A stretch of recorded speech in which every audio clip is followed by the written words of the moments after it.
already explained it to you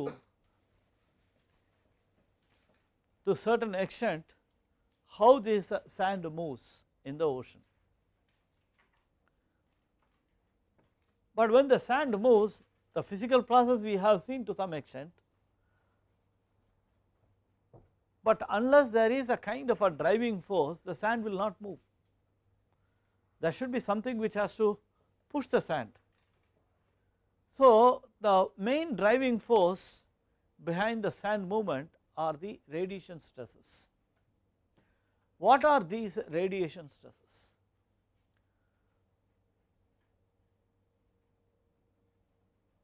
This is very important as it is the only main driving force, and then and they are wave induced, okay. And this is what we will try to see in the present lecture. Littoral transport or the movement of sand or the movement of sediments concentrated within the shoreline, and it extends within the surf zone, which we have already seen. Once the wave breaks, and that is why you have the stresses set in, the longshore currents set in, and the movement, if it is in the oblique direction, you have two components of one along the shore and one normal to the shore. All these things we have already seen. Now sediment transport is defined as the product of instantaneous concentration and the instantaneous velocity, okay. So this can be average, as we have seen earlier. How do you get the total energy per unit surface area? We integrate. Remember, you try to recollect when we were trying to get the potential energy or the kinetic energy. In the case of kinetic energy, we used to have triple integral, and in the case of potential energy, you used to have double integral. So one is here, this is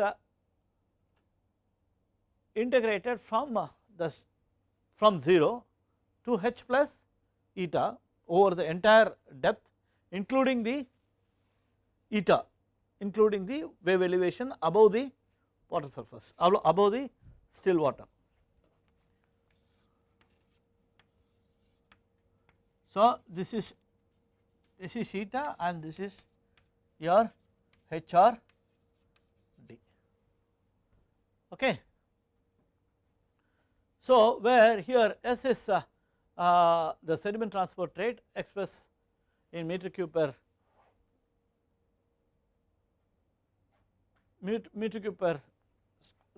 meter, then you have the T dash, which is the integration time over the entire time, it is averaged out, and then HRD is the local water depth, and instantaneous eta is the instantaneous water surface elevation. C comma ZT is a concentration, instantaneous concentration of the material. This we have already seen earlier. Remember, has one of the sediment under the sediment characteristics, one of the parameter, that is the concentration. Remember, yes or no, under the sediment characteristics. And then U is the instantaneous velocity component, Z is the elevation above the seabed. So in this particular case, it is above the seabed, okay. It can be, you can always have a change in the coordinate axis. You can have this as the minus d and this as eta, okay. So this can also be 0 or this can be 0. Some people take this as 0, okay. So this is just to refresh whatever we have already seen. In the, I will just go through it. In the surf zone, breaking wave induce high orbital velocities. This we know. These high orbital velocities cause a significant suspended sediment concentration. This also I have explained. In addition, wave generated longshore currents in the surf zone leads to high longshore sediment transport, because this also we have seen. If you have the shoreline, the breaking takes place, and then you have longshore sediment transport. Once you have a wave approaching at an angle, that will break, and that induces longshore sediment currents, and which is going to drive the longshore sediment transport. In the offshore zone the same principles are valid as in the surf zone, wave induced suspended concentration, longshore sediment transfer, but however they are a bit less sensitive. So this is about your sediment transport. Then we will move further. Waves travelling towards the shallow water depths reaches a depth where the water motion near the bottom fails. So what we are initially we spoke about the wave breaking, the setting up of the currents which is nothing but the driving force, and now we are talking about the initiation of the sediment motion. This also we have seen, remember, and we have also worked out a problem on the initial initiation of the so in the material oscillates back and forth because of the orbital motion of the waves. This also we have seen. We are just refreshing the whole thing. The increase in the wave height as the water decreases in the near shore results in an increase in the horizontal velocities. Okay. Then at certain place the velocity exerts enough shear to move the sand particles. This is nothing but the initiation of sediment motion, that is a velocity that is required to move the sediments. So this again is the same thing, that is when the waves break, when the waves become even higher and finally break, the orbital velocities continue to increase. Finally the orbital motion will exceed the critical velocity of the sheet flow. At this point ripples are flattened. I think there is a layer of sediment now moves over the bottom. So what will happen is,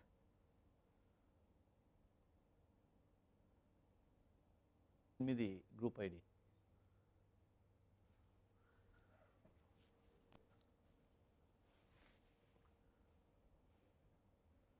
So the sand then forms ripples with their crests parallel to the wave crest.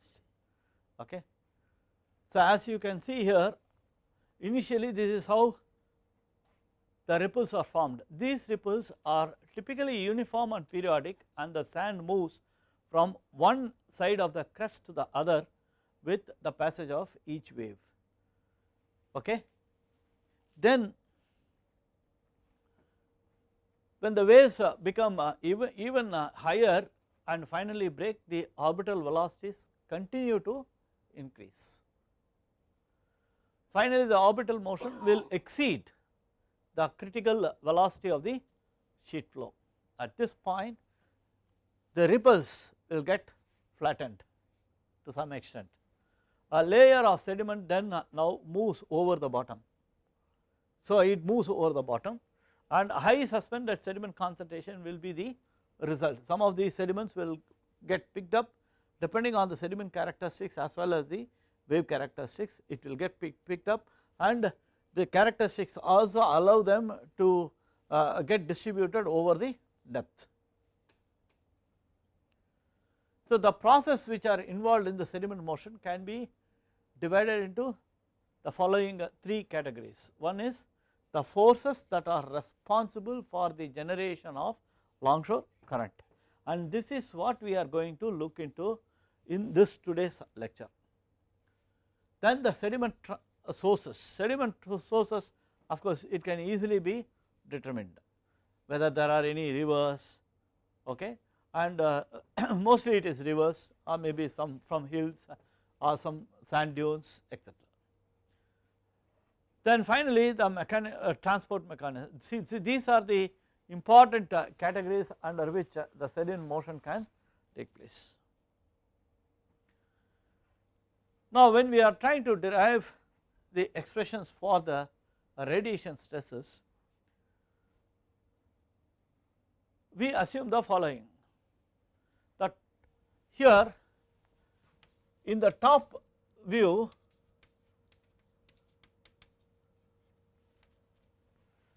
so here you have y and this is the c, and here this is x.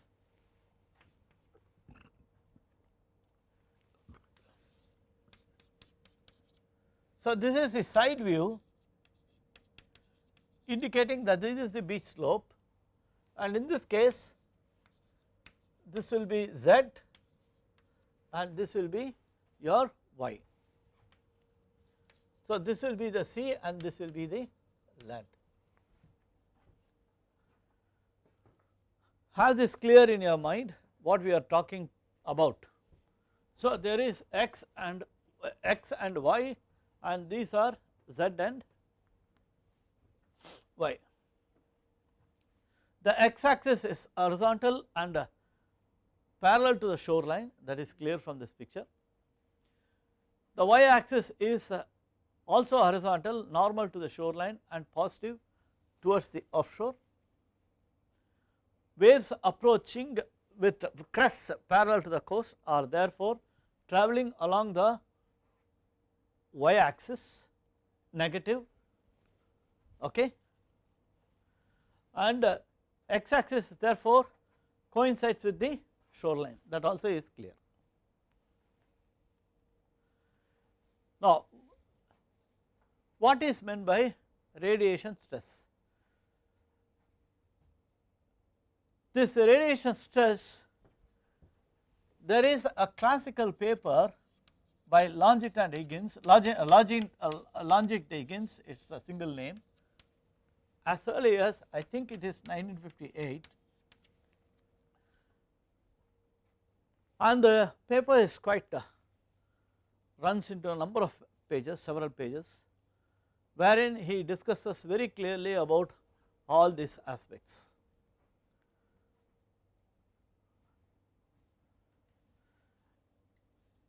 So, what does this radiation stress say?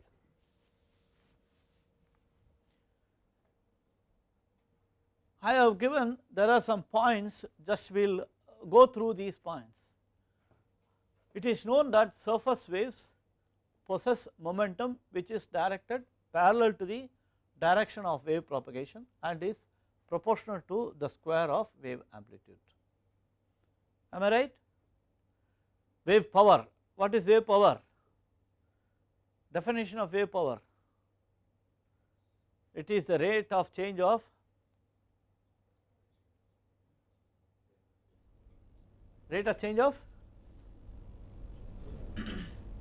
momentum in the direction of flow, no, extending over the entire plane, extending from the seabed and piercing the water surface. You remember how we got the power?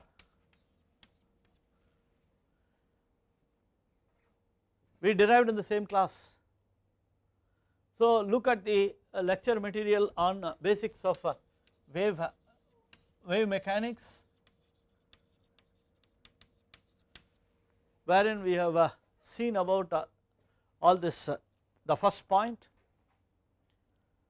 that is the rate of change of momentum over a vertical plane extending from the seabed piercing the water surface, right, and this is what is called as the wave power, right, and wave power is what? Gamma into h square by 8, that is what is being said here, okay. So, now if a wave train is reflected from an obstacle, so you have an obstacle, now its momentum is then reversed because of the presence of the obstacle. But consideration of momentum then require that there be a force exerted on the obstacle equal to the change in the wave momentum, okay. So, now this force is nothing but a manifestation of the radiation stress. Is that clear? Because whenever you have a, again let us repeat, if a wave train is reflected, you have an obstacle, the wave is moving in this direction, you have an obstacle, the rate of change of momentum is going to be changed, okay. The rate of change of momentum is not going to be the same when the obstacle is not there. Definitely there is going to be a change in the wave height, all those things are going to happen.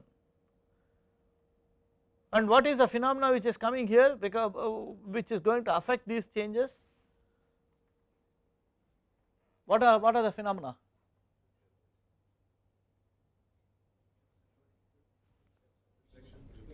Reflection, okay. Refraction and diffraction, okay. So because of which the entire process will change, okay. So that is what he says, but conservation of momentum. So this is going to definitely reverse the momentum, okay. But conservation, what does conservation say? In order to have the conservation going, so that would require, the conservation of momentum will require that there be a force exerted on the obstacle equal to the change of the wave momentum, so as to compensate. You understood? That force is the manifestation of the radiation stress. You understood? If there is no obstruction and the waves are simply moving without undergoing any kind of changes, then there is this does not arise at all. But in the open ocean, you know that there is always the phenomena of refraction, diffraction taking place. At least if not diffraction, refraction will be taking place because of the variation in the bathymetry. Variation in the bathymetry is common. So for sediment transport consideration, the xy plane is placed in the sediment bed in water. The x axis, z axis is now vertically upward. Herein the stress is the definition of the stress by definition is equal to the flow of the momentum in both horizontal plane. Is that all right? Now you have an horizontal plane. When you have an horizontal plane, when you have an obstruction, the change in the momentum can take place either in this direction or in this direction. Is that clear? And how does the change take place? It will take place over the depth also. So you have a beach slope, you have a beach slope, you have a beach slope. Now there is an horizontal plane. One is the x plane and the one is the x and another is the y. Both axes you will have change in the, I mean the radiation stresses will have, you will have radiation stress and that will be varying, okay, and that is what it is indicated here.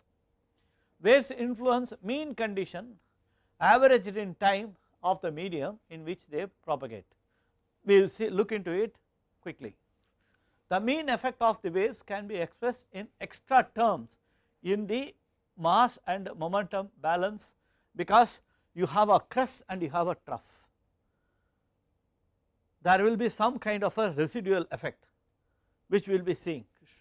So because of the change in the mass and the momentum balance, the medium behaves differently when there is no when there is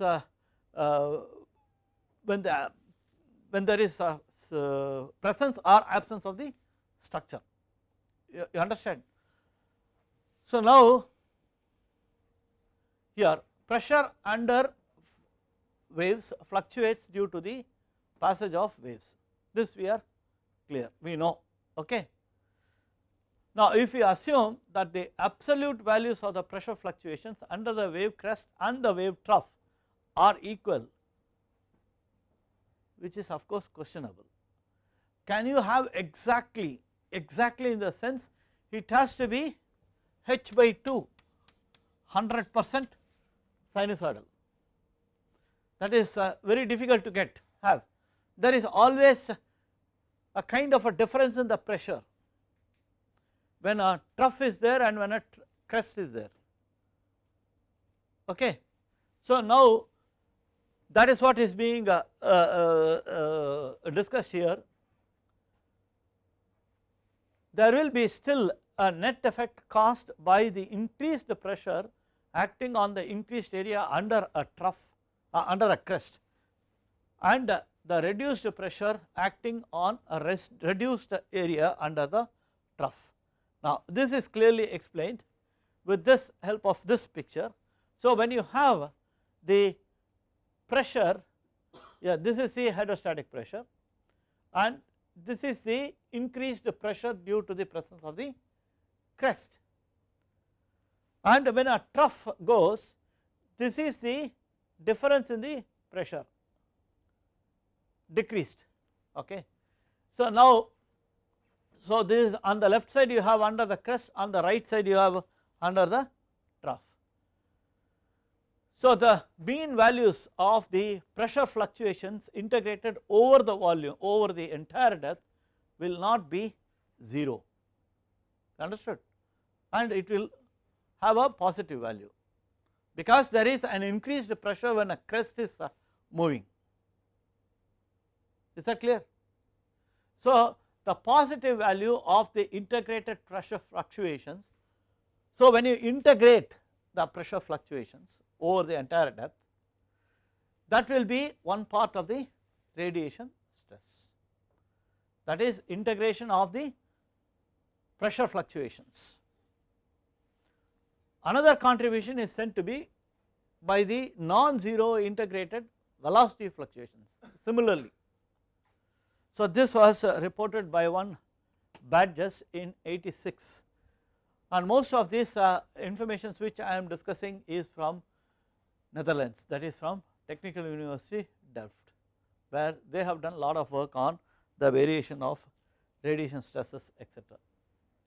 Now with this background, let us see what is meant by radiation stress. In reality, the radiation stress is neither a true stress, that is force per unit area, nor a true force, but a force per unit length over the entire depth. You understood? Because normally we say stress is per unit area. Now we are talking about entire depth. You have the stress, the variation of pressure is over the entire depth. Okay, you have an obstacle, you have a crest passing, you have a difference. So this residual is called as the radiation stress. Unlike the hydrostatic pressure, the radiation stress is not isotropic. Indeed, just as with the stresses, it is associated with a direction or a plane. So when you have an obstruction like this, because of this there is a change in the pressure fluctuations, and that is going to create a stress in this direction as well as in this direction. You understood? And this is called as the radiation stresses, and they are, this will yield actually your S suffix x and S suffix yy. So when the radiation stresses relate to the longshore currents, that is along the shore, you call it as the radiation stress along the shore. Now this can easily be obtained as integration from, remember that this is 0 in this case of definition, and you have the pressure and the velocity term, the instantaneous total rate of transfer of x momentum, that is through a plane x equal to constant over a width 1 meter is given by this. So this integral is equivalent to the x component of the force acting in the plane, the unit will be in newtons. Now the wave induced contribution, there are two things as we have seen in the energy, potential energy. Remember what did you do in the case of deriving the potential energy due to the waves alone? You looked at the potential energy due to wave and eta, and then you took the potential energy of due to the static head alone, and then you subtracted the potential energy due to water depth from that due to eta plus d in order to get the potential energy due to the waveform alone.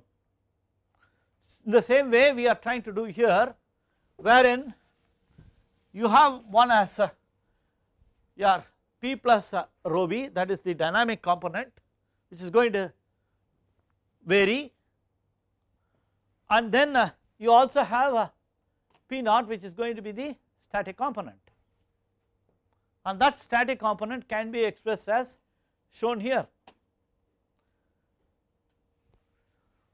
Is that clear? Now in the notation S of x S suffix x, one subscript stands for the direction of transfer, that is through a plane x equal to constant, and the other for the component of momentum being transferred, that is also x. Okay. So both is in the x direction. So in the, if there is a wave moving in this direction and this is the kind of an element which we are talking about, there will be x component here, xx in this direction, the transfer direction will be called as the SYY. So these are the principal radiation stresses. Here we have seen the expression what we have for this SXX. So in which case you derive, you know the expression for pressure, substitute, and you can derive what is SXX in terms of your other well known parameters like your energy, Kd, the K is the wave number, etc. Is that clear? So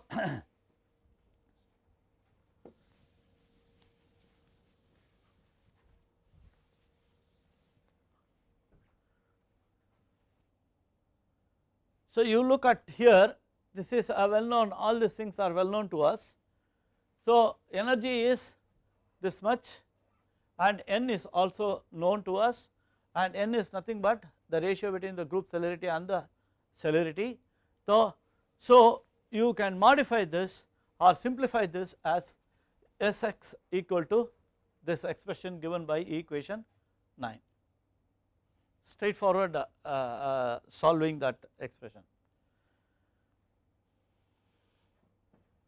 Now note that Sx is proportional to this one, proportional to the energy. It is not meaningful to think of Sx as an energy per unit surface area.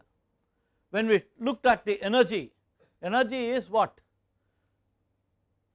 Per unit surface area. How do you get the total energy?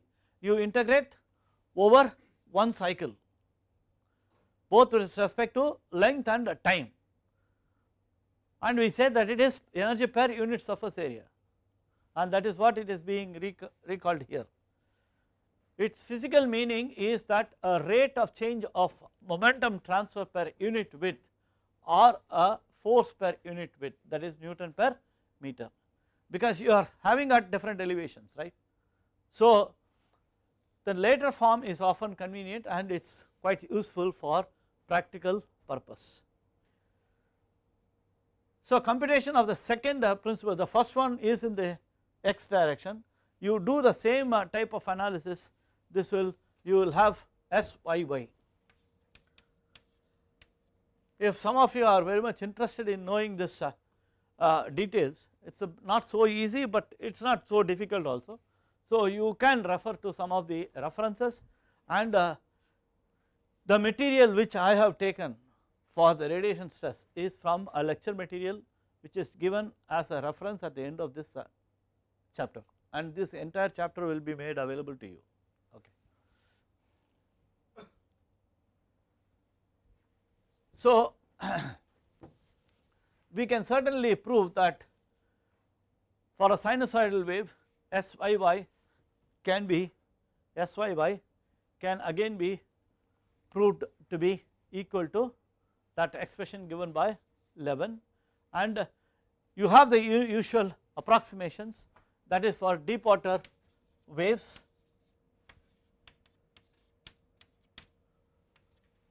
Deep water waves n equal to half, so Sx x will become half into total energy. Okay. So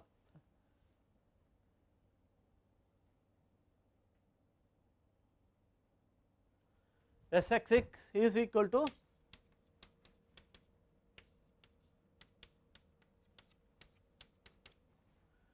so now you see that once you put n equal to half, then Sx becomes half into energy and Syy becomes 0, and in the case of shallow water you will have the stresses being as shown here. So what it implies is, in the deeper waters you have only the stresses in the direction of the wave propagation, and when it comes to the shallow water you have both the stresses, and this is this contributes to both the onshore and offshore, and this again depends on so many other factors like your breaker angle, etc.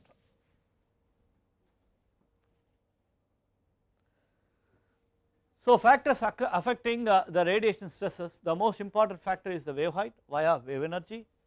In deep water this is the only influencing factor, that is true, and in the intermediate water depth the wave height and water depth and wavelength, that is via wave number, or simply n, are also important, as we have seen given through the expressions. And in shallow waters it appears that radiation stress depends once again only upon the wave energy. So you have to go through these lessons again.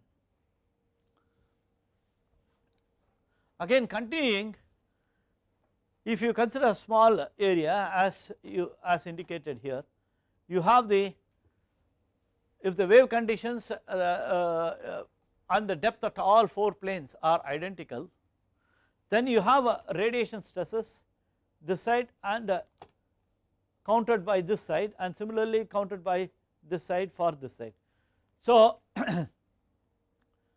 if wave conditions and depth at all 4 planes 1, 2, 3, 4 are identical, the stress, the radiation stress component on opposite blocks, opposite sides of the block shown in this picture are identical, then there will not be any net resulting force, that is, if this is equal to this and if this is equal to this, then there is no net force. Okay. Only if the wave conditions vary between the plane 1, between this plane and this plane, you will have a net stress, and similarly in the transverse direction. Only if one exceeds the other you will have an excess, and this is nothing but the excess flow of momentum. So in other words, it is also said that the radiation stress is nothing but the excess flow of momentum. If there is no excess flow of momentum, then this does not arise at all. You understood? So thus we can expect the radiation stress to influence the physical process only in areas where will this excess momentum will really take place. Whenever there are changes, that is what we saw, that is due to the phenomena of refraction or diffraction. So inequality of the stresses on both the directions will take place, and there will be a net effect on one particular direction.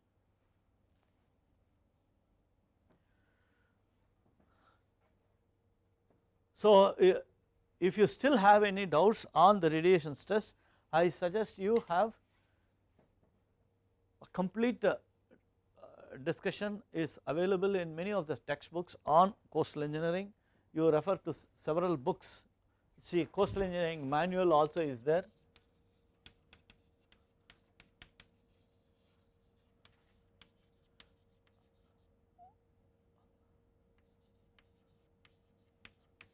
And there are so many other books as listed in several of my lectures.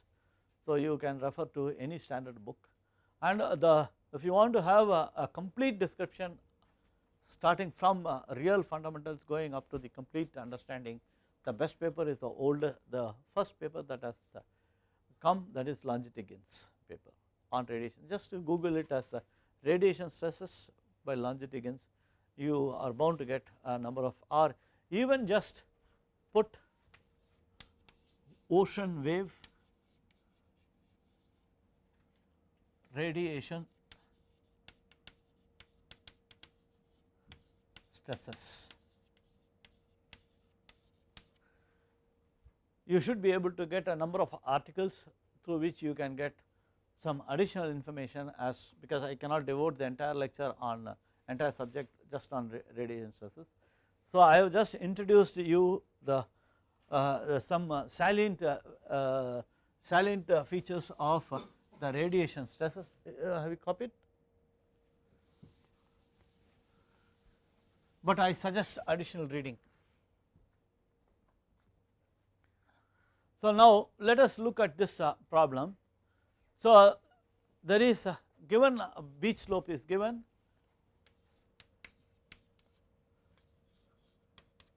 beach slope is so much, h naught is 6 meters, then t is 10 seconds.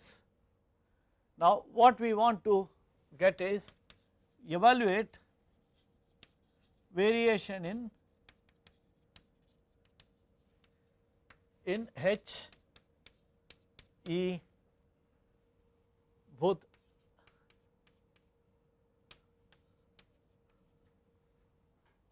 and pressure.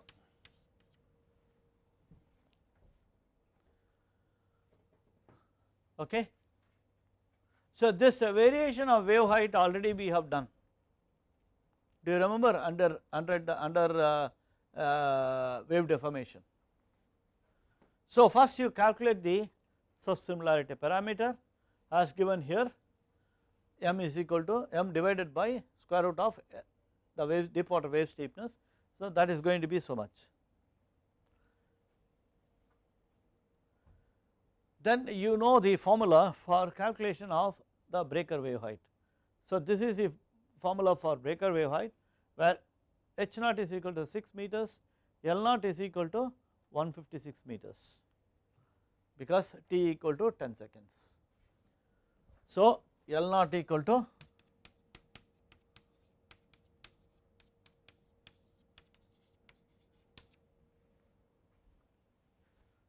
so remember under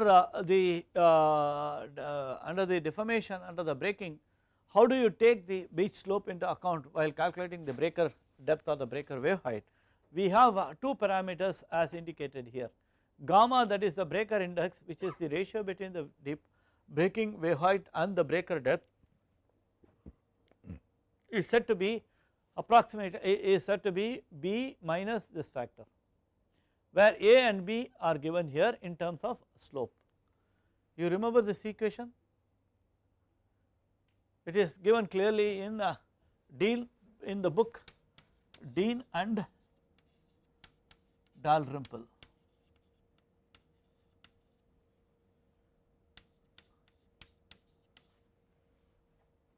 Okay. In this book this formula has been detailed, and even in our, which is also given in my own lecture material, of course taken from Dean and Dalrymple. So you look at these values because m is known to us, so you can calculate these two. So this factor works out to 0.814.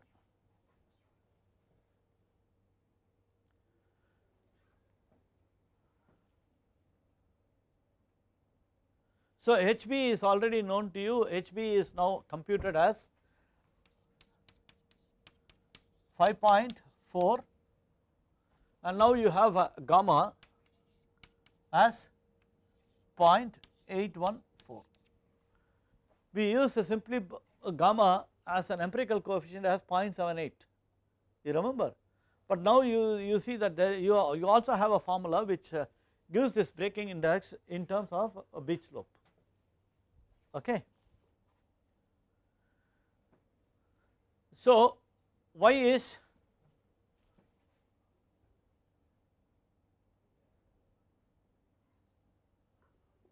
the distance from the coast, that is nothing but water depth is calculated divided by the beach slope, that is what is written there. So, this factor you know how to get this. So, by considering both the refraction as well as the shoaling, this is the expression you have giving the ratio of the wave height in a given water depth to the deep water wave height, and we consider here for simplicity that the bottom depth contours are parallel to each other, then this refraction coefficient will become 1. So, then you know all these variables, all these expressions are given here. So, for example, I will, so that when we try to get the values you can easily, so C is L by T,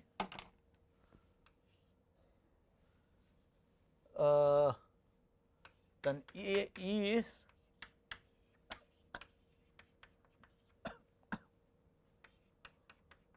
the radiation stress in the X,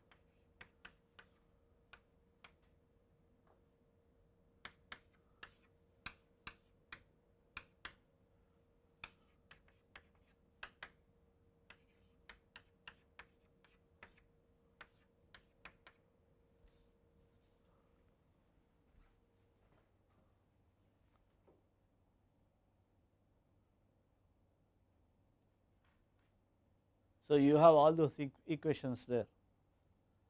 Okay. So, when you use all these corresponding expressions here in this table, I have put everything there.